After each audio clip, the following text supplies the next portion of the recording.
আগেই জেনেছি কাজ করার সামর্থ্যকে শক্তি বলে। কোনো বস্তু বা যেমন ধরি মানুষের দেহে কোনো শক্তি সঞ্চিত হয়ে আছে, সেই শক্তি এলো কোথা থেকে? শক্তির উৎস কী? প্রতিদিনের কাজের জন্য প্রয়োজনীয় শক্তি আমরা খাবার থেকে পাই। এখন ওই খাবারের মধ্যে তুমি যা যা প্রাণীদেহ আর উদ্ভিদ দেহ থেকে পাও তার নিচের যে সারণীটি তার মধ্যে লিখতে পারো। প্রাণীজ উৎস যেমন মাংস, ডিম, দুধ ইত্যাদি। উদ্ভিজ্জ উৎস যেমন শাক, চাল অর্থাৎ ভাত, রুটি যা পাই গম থেকে ইত্যাদি। প্রাণীর উৎসের খাবারগুলো যে যে প্রাণীর দেহ থেকে আসে সেই প্রাণীদের মধ্যে যারা সরাসরি উদ্ভিদ খায় তাদের তালিকা তৈরি করি। যেমন গরু, হরিণ, মোষ, ছাগল ইত্যাদি প্রাণীরা যারা সরাসরি উদ্ভিদ দেহ থেকে খাদ্য সঞ্চয় করে এবং তাদের মধ্যে শক্তি তৈরি হয়। বাকি প্রাণীরা অন্য কোনো প্রাণীদের খায় আর তাদের দেহ থেকে শক্তি সঞ্চয় করে। পাশাপাশি কেউ কেউ যেমন মানুষ সর্বভুক প্রাণী দেহ থেকে খাদ্য সঞ্চয় করে এবং উদ্ভিদ দেহ থেকে খাদ্য সঞ্চয় করে। তাহলে এক কথায় বলা যায় পৃথিবীতে সমস্ত প্রাণীর খাদ্যের উৎস সবুজ উদ্ভিদ। কেউ পরোক্ষভাবে উদ্ভিদের উপর নির্ভরশীল, কেউ প্রত্যক্ষভাবে। সবুজ উদ্ভিদ সূর্যের আলো ও অন্যান্য উপাদানের সাহায্যে নিজের দেহে খাদ্য তৈরি করে। উদ্ভিদ তার দেহে যে খাদ্য তৈরি করে সেই খাদ্যের শক্তির উৎস কী? তাহলে দেখা গেল পৃথিবীতে সব খাবারেরই শক্তির উৎস সূর্য। সূর্যের সৌরশক্তি খাদ্যের মধ্যে রাসায়নিক শক্তি বা স্থিতিশক্তি রূপে জমা থাকে। আমরা যে বিদ্যুৎ শক্তি ব্যবহার করি তা উৎসভেদে মূলত দু রকমের: তাপবিদ্যুৎ শক্তি, জলবিদ্যুৎ শক্তি। তাপবিদ্যুৎ শক্তি কোথা থেকে পাই? বহু কোটি বছর আগের গাছপালার অবশেষটি মাটির নিচে চাপা পড়ে ধীরে ধীরে গরমে আর চাপে কয়লায় পরিণত হয়। আবার উদ্ভিদ ও প্রাণীর দেহাবশেষ পাললিক শিলার নিচে থাকতে থাকতে বহু কোটি বছর পরে পেট্রোলিয়াম ও প্রাকৃতিক গ্যাসে পরিণত হয়। পেট্রোলিয়াম থেকেই আমরা ডিজেল, পেট্রোল, কেরোসিন ইত্যাদি জ্বালানি পাই। তাহলে কয়লা ও পেট্রোলিয়ামের জড়ো হওয়া যে শক্তি তারও উৎস সূর্য। জলবিদ্যুৎ শক্তি কোথা থেকে পাই? খরস্রোতা নদীর স্রোতে টারবাইন যন্ত্র বসিয়ে দিলে কি হবে? টারবাইনটা যখন খুব জোরে ঘুরবে তখন সেই যান্ত্রিক শক্তির রূপ বদলে আমরা পাবো বিদ্যুৎ শক্তি। অর্থাৎ এখানে শক্তির রূপান্তর ঘটে যান্ত্রিক শক্তি থেকে বিদ্যুৎ শক্তিতে। বৃষ্টি বা পর্বতের মাথায় জমে থাকা বরফই বা কী করে তৈরি হলো? বৃষ্টি তৈরি আর পর্বতের উপর জমা জলের উৎস যে জলীয় বাষ্প, সেই জলীয় বাষ্প তৈরিতে সূর্যেরও অনেক ভূমিকা আছে। যে জলচক্র আগে আমরা দেখেছি উভমুখী একমুখী বিক্রিয়ার সময়, তাতে দেখেছি যে কিভাবে সূর্যের প্রভাবে নদী এবং অন্যান্য জলাশয় থেকে জল জলীয় বাষ্প হয়ে মেঘ তৈরি করে এবং তা থেকে বৃষ্টি হয়ে পর্বতের উপর কিভাবে জমা হয় বরফ। তাহলে দেখা গেল জলবিদ্যুৎ শক্তি তৈরিতেও মূল ভূমিকা পালন করে সূর্য। এই চার্টটিতে দেখে নি সূর্য কিভাবে কাদের উপর শক্তির বিস্তার করে। সূর্য থেকে সালোক সংশ্লেষ প্রক্রিয়ায় সবুজ উদ্ভিদ তাপ গ্রহণ করে, সেই সবুজ উদ্ভিদকে খাদ্য গ্রহণ করে তৃণভোজী প্রাণী, মাংসাশী বা অন্যান্য প্রাণীরাও অনেক সময় সবুজ উদ্ভিদকে খাদ্য গ্রহণ করে যারা সর্বভুক। সবুজ উদ্ভিদ এবং তৃণভোজী প্রাণী এবং মাংসাশী অন্যান্য প্রাণী প্রত্যেকের মধ্যেই এই সূর্যের শক্তি সঞ্চিত হলো রাসায়নিক বা স্থিতিশক্তি রূপে। তাদের মৃত্যুর পর বহু বছর ধরে তাপ ও চাপের প্রভাবে এবং জীবাণুর ক্রিয়ায় কঠিন তরল ও গ্যাসীয় জীবাশ্ম জ্বালানিতে যেমন কঠিন কয়লা, পেট্রোলিয়াম তরল এবং প্রাকৃতিক গ্যাসীয় এই রূপে রূপান্তরিত হয়ে সেই রাসায়নিক বা স্থিতিশক্তি পরিণত হয় তাপ শক্তিতে।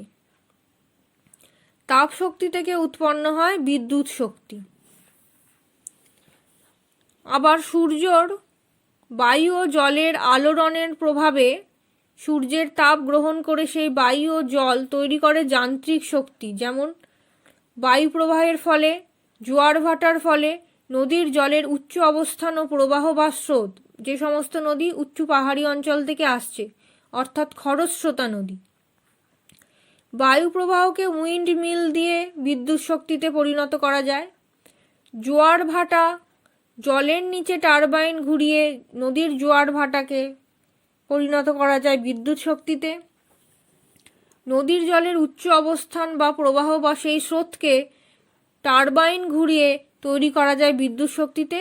আবার সূর্য থেকে সরাসরি সৌরকোষের সাহায্যে পাওয়া যায় সৌরশক্তি, যা থেকে তৈরি হয় বিদ্যুৎ শক্তি। শক্তি শৃঙ্খলের ধারণা।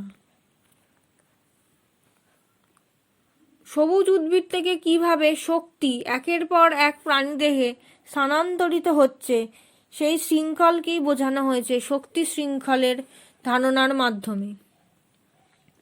প্রথম শ্রেণীর খাদক তাদেরকেই বলবো যারা সবুজ উদ্ভিদকে সরাসরি খাদ্য হিসাবে গ্রহণ করে।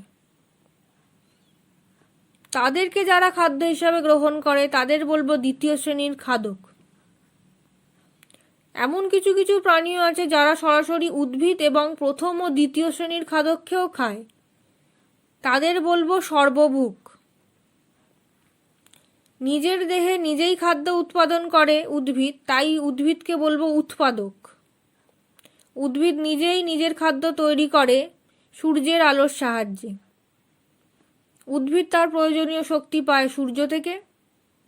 উদ্ভিদকে সরাসরি খায় প্রথম শ্রেণীর খাদক। প্রথম শ্রেণীর খাদক তাদের প্রয়োজনীয় শক্তি পায় উদ্ভিদ দেহ থেকে। প্রথম শ্রেণীর খাদককে খায় দ্বিতীয় শ্রেণীর খাদক। দ্বিতীয় শ্রেণীর খাদক তাদের প্রয়োজনীয় শক্তি পায় প্রথম শ্রেণীর খাদক থেকে। আর যারা সর্বভুক তারা তাদের প্রয়োজনীয় শক্তি পায় উৎপাদক, প্রথম শ্রেণীর খাদক, দ্বিতীয় শ্রেণীর খাদক সবাইকে খাদ্য হিসাবে গ্রহণ করে।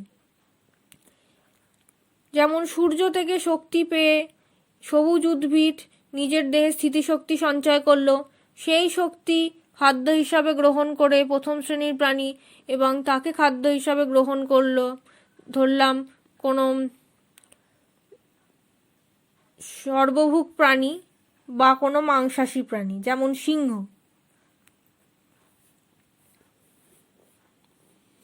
অর্থাৎ সৌরশক্তি উৎপাদক দেহ থেকে প্রথম শ্রেণীর খাদক হয়ে দ্বিতীয় শ্রেণীর খাদকে স্থানান্তরিত হলো।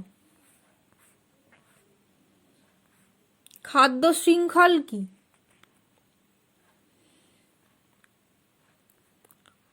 সূর্য থেকে আসা শক্তি বিভিন্ন খাদক হয়ে যে শৃঙ্খল তৈরি করে, অর্থাৎ শক্তির যে চেন সৃষ্টি হয়, তাকে বলবো খাদ্য শৃঙ্খল।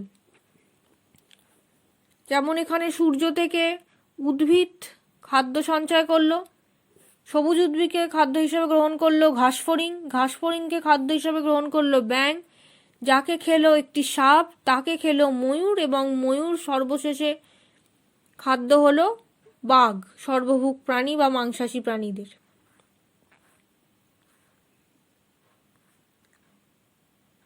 এইভাবে খাদ্য শৃঙ্খলের প্রভাবে এক জীব থেকে অন্য জীবে পর্যায়ক্রমে শক্তি প্রবাহিত হয়। পরিবেশে এই রকম খাদ্য শৃঙ্খল অসংখ্য তৈরি হতে পারে। একটি উৎস থেকেই নানানভাবে অনেকগুলি খাদ্য শৃঙ্খল তৈরি হয়ে যায়। আবার একটি খাদ্য শৃঙ্খলও আবার অপর একটি খাদ্য শৃঙ্খলের সাথেও জড়িত।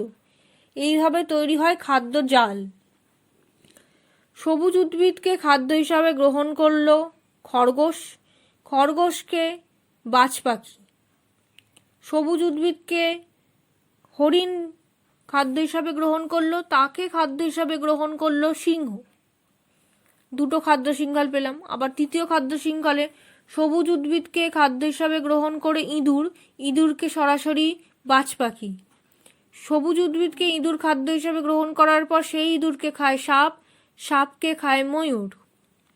সবুজ উদ্ভিদকে খায় ঘাসফড়িং, সেই ঘাসফড়িংকে খায় ব্যাঙ, ব্যাঙকে খায় সাপ, সাপকে খায় ময়ূর। এখানে 5টি খাদ্য শৃঙ্খল এবং চতুর্থ শৃঙ্খলটি 2টি আরও খাদ্য শৃঙ্খল তৈরি করেছে।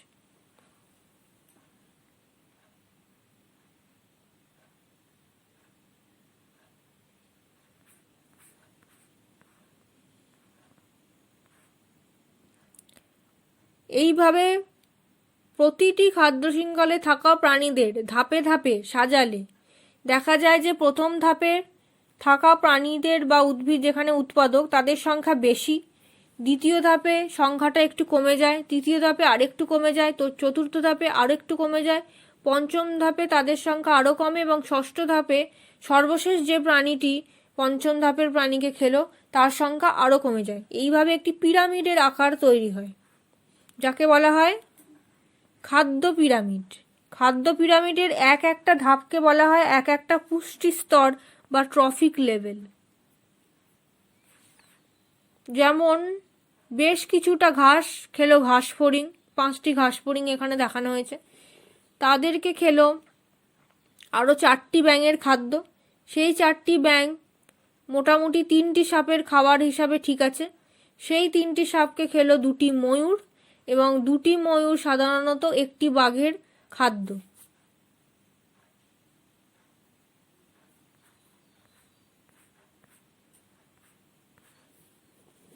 উদ্ভিদ নিজেদের দেহে খাদ্য তৈরি করার সময় সূর্যের শক্তির যে অংশ শোষণ করে তার প্রায় 10% 10% নিজেদের দেহে জমা করে রাখতে পারে বা দেহ গঠনের কাজে লাগে। উৎপাদক বা সবুজ উদ্ভিদের দেহে জমা এই প্রায় 10% শক্তি পরবর্তী ট্রফিক লেভেলের তৃণভোজী প্রাণীর খাবার খাওয়ার মাধ্যমে সংগ্রহ করে। আবার যারা সেই লেভেলে আছে সেই তৃণভোজী প্রাণীরা 10% তাদের দেহে আবার স্মৃতিশক্তি হিসাবে রাখে বা নিজেদের দেহ গঠনে কাজে লাগায়।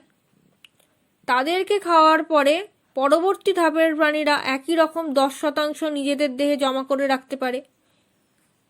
তাদেরকেও খাওয়ার ফলে পরবর্তী ধাপে যারা আছে তারাও আবার 10% নিজেদের দেহে জমা করে রাখতে পারে।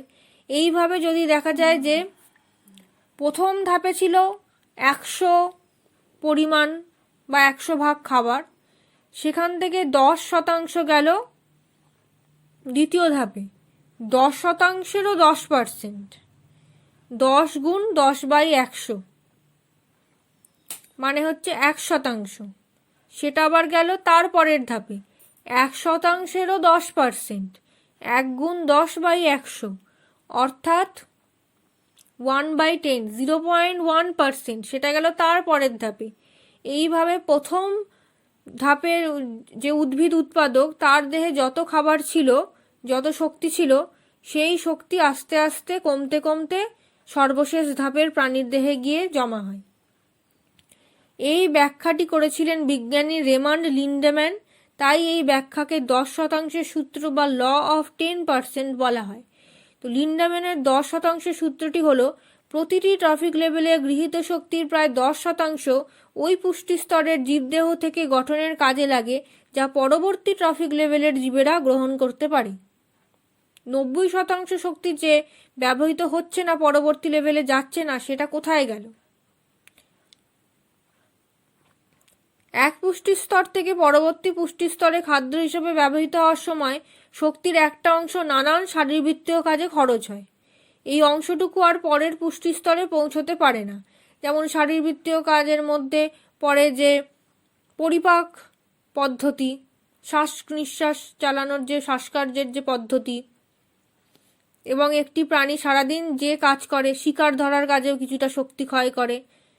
পুষ্টি স্তরের অন্তর্গত জীবরা মরে যায়, মরার পর পচা গলা মৃতদেহ মাটিতে মিশে গেলে পরবর্তী পুষ্টি স্তরের জীবরা ওই শক্তি ব্যবহার করতে পারে না।